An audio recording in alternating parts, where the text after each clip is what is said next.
Dahulu ada seorang sahabat Nabi. Bernama Julaibib, dia lahir di dunia. Tanpa mengetahui siapa kedua orang tuanya dan dia tidak mengetahui nasabnya. Bagi masyarakat di zaman itu orang yang tidak memiliki nasab jelas merupakan suatu aib. Julaibib memiliki tampilan fisik bisa dibilang buruk rupa, sehingga karena buruk rupanya jarang ada orang mau mendekatinya. Julaibib adalah orang yang sangat bertakwa kepada Allah dan Rasul-Nya, dia juga adalah salah satu prajurit perangnya Nabi Muhammad. Walaupun banyak orang mengucilkan dia tapi tidak dengan Nabi Muhammad. Suatu ketika selesai menjalankan salat Nabi sempat memanggilnya. Julaibib, tidakkah engkau ingin menikah? Tanya Rasul dengan lembut sambil tersenyum kepadanya. Siapakah orang yang mau menikahkan putrinya dengan diriku ini ya Rasulullah? Jawab Julaibib sambil tersenyum.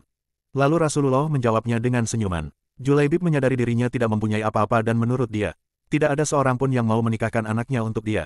Keesokan harinya Nabi Muhammad bertemu lagi dengan Julaibib. Lalu Rasulullah kembali bertanya kepada Julaibib, Julaibib, tidakkah engkau menikah?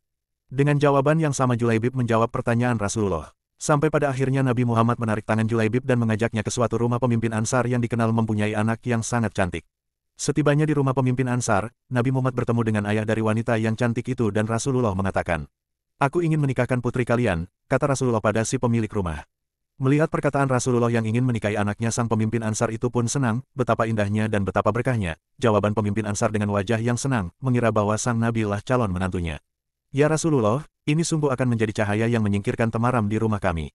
Tetapi bukan untukku, melainkan untuk Julaibib," ujar Rasulullah. Sang pemimpin Ansar itu pun kaget mengetahui bahwa anaknya akan dinikahi oleh laki-laki buruk rupa yang tidak diketahui nasabnya dan langsung mengatakan bahwa dia harus mempertimbangkan dengan istrinya. "Ya Rasulullah, saya harus meminta pertimbangan istri saya tentang hal ini," kata pemimpin Ansar. Dengan Julaibib, istrinya menjawab, "Bagaimana bisa? Julaibib berwajah jelek, tidak bernasab, tidak berkabilah, tidak berpangkat, dan tidak berharta. Demi Allah tidak akan pernah putri kita menikah dengan Julaibib." Mendengar perdebatan itu sang perempuan yang cantik anak dari pemimpin Ansar itu pun keluar, dan mengatakan, "Siapa yang meminta?" Sang ayah dan sang ibunya pun menjelaskan, perempuan yang cantik ini memang dikenal salehah yang sangat mengerti dengan agama. "Apakah kalian hendak menolak permintaan Rasulullah? Demi Allah, kirim aku padanya. Dan demi Allah, karena Rasulullah yang meminta, maka tiada akan membawa kehancuran dan kerugian bagiku." Perempuan salehah itu lalu membaca ayat yang artinya, "Dan tidaklah patut bagi lelaki beriman dan perempuan beriman, apabila Allah dan Rasul-Nya telah menetapkan suatu ketetapan, akan ada bagi mereka pilihan lain tentang urusan mereka. Dan barang siapa mendurhakai Allah dan Rasul-Nya maka sungguhlah dia telah sesat yang nyata." Qs. Al-Ahzab, 36. Mendengar jawaban dari perempuan cantik nan solehah itu Nabi Muhammad pun tertunduk lalu mendoakan sang perempuan itu. "Ya Allah, limpahkanlah kebaikan atasnya, dalam kelimpahan.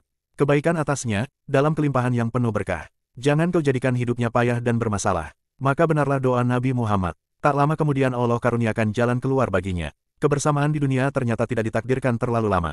Meski di dunia sang istri salehah dan bertakwa, tapi bidadari telah terlampau lama merindukan Julaibib di surga. Julaibib, sahabat Nabi yang buruk muka, lebih pantas menghuni surga daripada dunia yang tidak bersahabat padanya.